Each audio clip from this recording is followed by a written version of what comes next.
No, I haven't asked because no violence has been committed on you. Because violence is not a subjective feeling. Violence is an objective fact. You know, something I find tragically hilarious about the history of the United States is that, and granted there are some nuances to this, we'll talk about that another day, but remember when UC Berkeley was the pinnacle of the free speech movement? UC Berkeley, University of California. You had all the people there, you know, especially during these protests for the Vietnam War. Free speech, it's getting quashed by the government. They need to let us say what we want. As everyone knows, UC Berkeley, much like most of the educational institution system that we have in America today, is extremely far left. And not only they're extremely far left, but despite having their roots being founded in supposed free speech, they are now super anti-free speech, much like most universities in America. And one could even argue many university professors. So we're going to see that today with this crazy interaction with a professor and Michael Knowles of the Daily Wire that everyone should check out. But first, before we get to that, guys, please make sure you like our video, comment, share it, and subscribe to the Resist the Mainstream YouTube channel. I'm your host, Darian. Let's get into it. You cited a list of statistics in your talk which you claim support the idea that illegal immigrants are dangerous or criminals. I cited a number of statistics that show that they commit federal crimes at a significantly higher rate than native-born Americans. Yeah. Okay. So what role do you think that structural racism and inherent bias has to play in those statistics? I don't think that the people who enter this country illegally are forced to do so by some sort of systemic racism. There's no systemic American racist going down to El Salvador and saying, you better get up and sneak into the United States. And there's nobody in the United States who forces people who come here illegally to commit crimes. I think the premise of this question is actually quite offensive, though it's a popular assumption, which is that illegal aliens somehow don't have free will. It's the assumption that illegal aliens are somehow morally uneducated. They have no sense of right and wrong. They have no ability to control their emotions and their impulses. This is obviously profoundly racist and not true. We have free will. We have the ability to do what we want to do. This is why, by the way, the majority of Hispanic people in the United States and Hispanic voters oppose illegal immigration. The races are exactly the same. The ethnicity is exactly the same. The question of crime is different because race does not determine your criminality. That's not what I'm saying. I'm saying that people of color are more likely to be convicted of crimes unfairly than white people. They're more likely to commit certain crimes, that's true. I don't think that's because of their race. I think it's because of aspects of their free will and perhaps of culture. That's not true. I'm talking about... That is true. I mean, what I just said is true. I'm not quite sure. Like Ben Shapiro once said, look, folks, they're 13% of the population, and they commit over half the murders. Yeah. You're getting your statistics from, and you choose from to the federal government. You choose to interpret from them the in your Bureau of Justice Statistics and Department of Homeland Security. Can I talk? Is that well, okay? you said you didn't know where I got my statistics from, and I'm telling you where I get them from. Well, it would have been nice if you could have let me finish my sentence. Anyway, I was answering your question. You are using your statistics for your own political agenda, and that's your prerogative. I'm citing statistics because they're true. I'm talking about the fact that I'm faculty here. I also support a protester in the back. What do you support specifically? Do you think that anti-immigrant rhetoric is violent free speech? Well, yes, because of the reasons you think that I'm speech is violence? No, I think that that's what that sign says. The conversation that you're having is oppressive. So I am oppressing people by what I'm doing. So I am exerting violence on people by my speech. That's what the sign says, and that's what you just said. It contributes to... And the protester is saying that's exactly what I'm doing, and she's saying that's exactly what her sign means. So that means that you, a faculty member at an American public university, paid for by taxpayer dollars, are conflating speech with violence. Yes. Speech can be violent. What you are saying contributes to systemic racism in this country. It means that my students of color are pulled over and accused of stealing a car when they did not.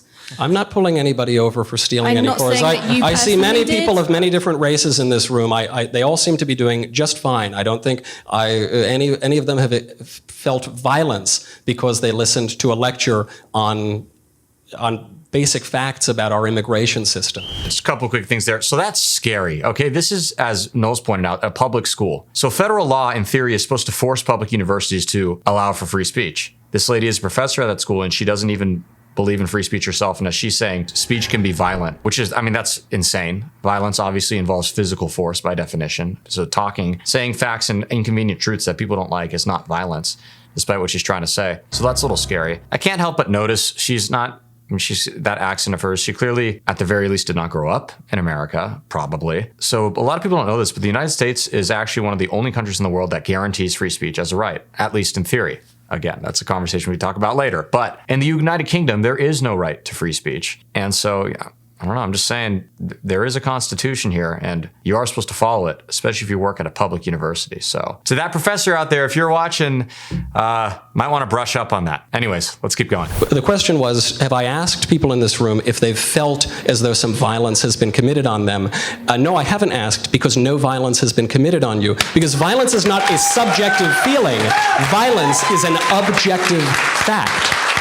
I can objectively gauge whether or not someone has become violent. The other day, I was at the University of Missouri, Kansas City. Some protester attacked me with some weird chemical. That was an objective act of violence. But somebody disagreeing with me, such as some people in this room are doing, are not committing violence on me. And I would say to you, as a faculty member at a taxpayer-funded university, this is the foundation of liberal education.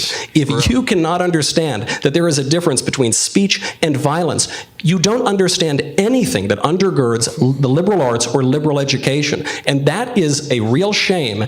And I say this with all respect and with great distress for our universities. If our teachers don't understand the difference between ideas and violence, between speech and violence, then they are in no position to educate the next generation of Americans. Totally fair.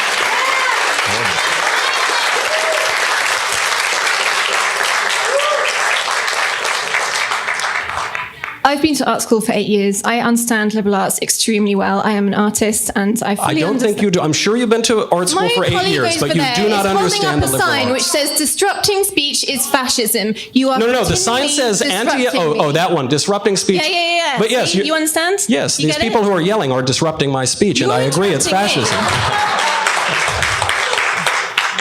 You're interrupting me, and I think that you need to look up violence in the dictionary or expand your idea of violence. You know, real quick, she says, oh, you're interrupting me and disrupting speech is fascism. So now apparently, according to this lady, Michael Knowles is a fascist, I guess. That's the obvious implication.